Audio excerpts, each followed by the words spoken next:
ભારત માટે અડચણ બન્યા મ્યાનમારના વિદ્રોહીઓ, અટવાયો ₹994 કરોડનો પ્રોજેક્ટ. મ્યાનમારમાં જુન્ટા સરકાર સામેના હુમલાઓએ ભારતની ચિંતા વધારી છે. જુન્ટા સરકારના વિરોધીઓએ ભારતીય સરહદ સાથેના ઘણા વિસ્તારો અને પશ્ચિમ મ્યાનમારના ઘણા શહેરો પર કબજો જમાવી લીધો છે. આના કારણે સિતવે બંદર શહેર પર દબાણ વધ્યું છે, જે ભારતની નાણાકીય સહાયથી વિકસાવવામાં આવ્યું હતું.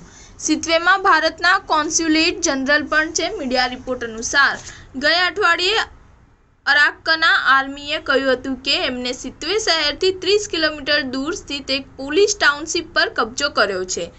આસપાસના શહેરો અને નગરો જેમ કે પોકટાવ, ક્યોકટાવ અને મિનબ્યા પર કબજો કર્યો છે. આ કારણે રખાઇન રાજ્યની રાજધાની સિતવે લગભગ તમામ મુખ્ય રસ્તાઓ અને જળમાર્ગોથી કપાઈ ગઈ છે.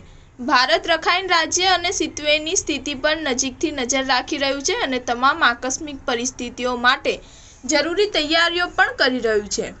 મ્યાનમાર સૈન્ય બળવા પછી ગૃહયુદ્ધનો સામનો કરી રહ્યું છે. બળવાખોર ગઠબંધનમાં Arakan Army, Myanmar National Democratic Alliance Army અને તઆંગ નેશનલ લિબરેશન આર્મીનો પણ સમાવેશ થાય છે.